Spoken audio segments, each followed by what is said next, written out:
Students, today we are going to start with the exercise 1.1 for class 9. The very first question we are having, is 0 a rational number? Can you write it in the form of p upon q, where p and q are the integers and q is not equal to 0?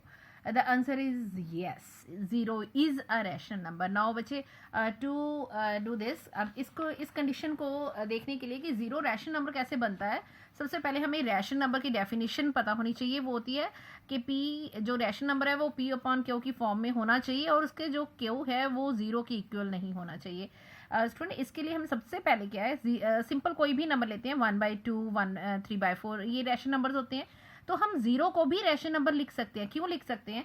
क्योंकि 0 के नीचे अगर हम अब कोई भी number जैसे 1, 2, 3 simple है, तो अब अगर हम कहें कि ये रैशनल नंबर है, yes it is rational number, और आप बोलोगे कि ma'am it is not in the Q upon P upon Q form, तो हम कह सकते हैं कि कोई भी जो नंबर होता है उसके नीचे ऑटोमेटिकली जो डिनोमिनेटर होता है वो 1 होता है.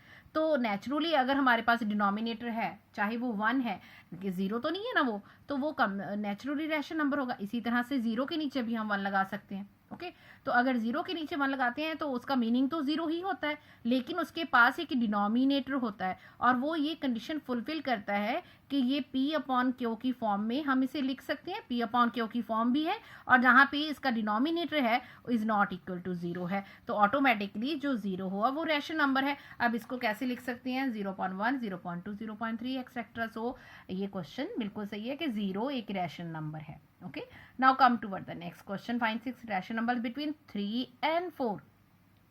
स्टूडेंट कई बार 1 मार्क्स में आपको एक क्वेश्चन पूछ लेते हैं वो कि बताइए कि दो रैशनल नंबर्स के बीच में कितने रैशनल नंबर और हम फाइंड आउट कर सकते हैं. ये मोस्टली आता है क्वेश्चन, तो 1 मार्क्स में तो हम लिखेंगे कि इनफिनिट रैशनल नंबर्स हम फाइंड आउट कर सकते हैं किसी भी दो रैशनल नंबर्स के बीच में.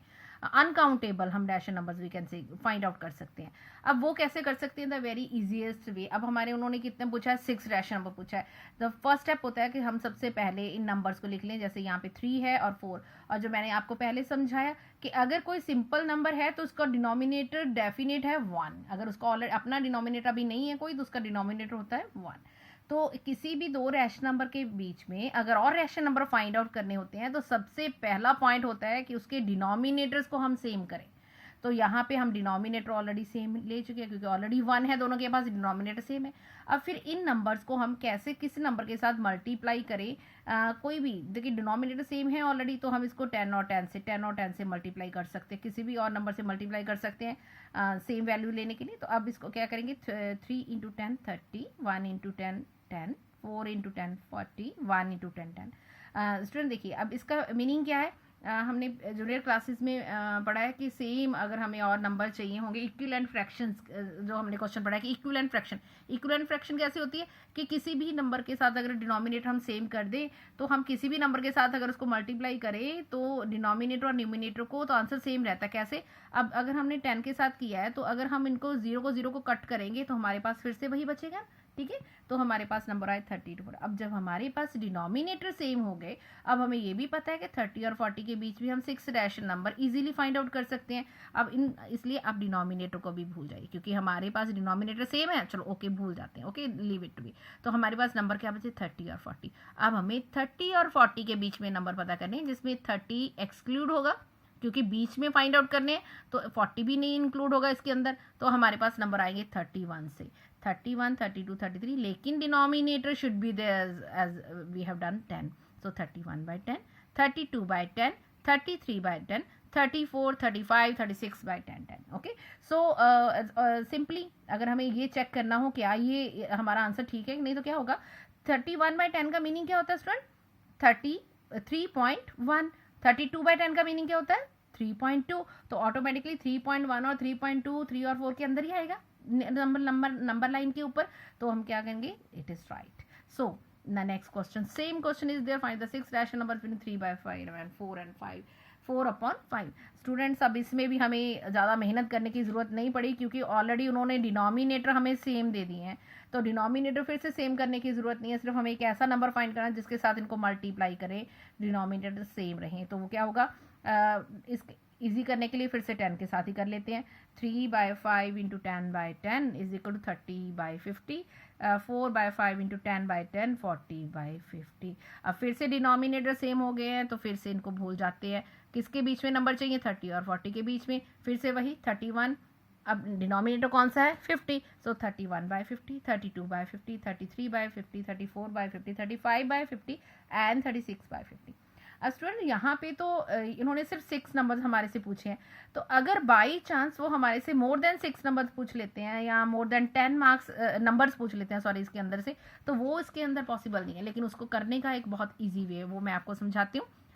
सपोज 3/5 है और 4/5 आपको गिवन और पूछा है कि मिनिमम 10 बताइए.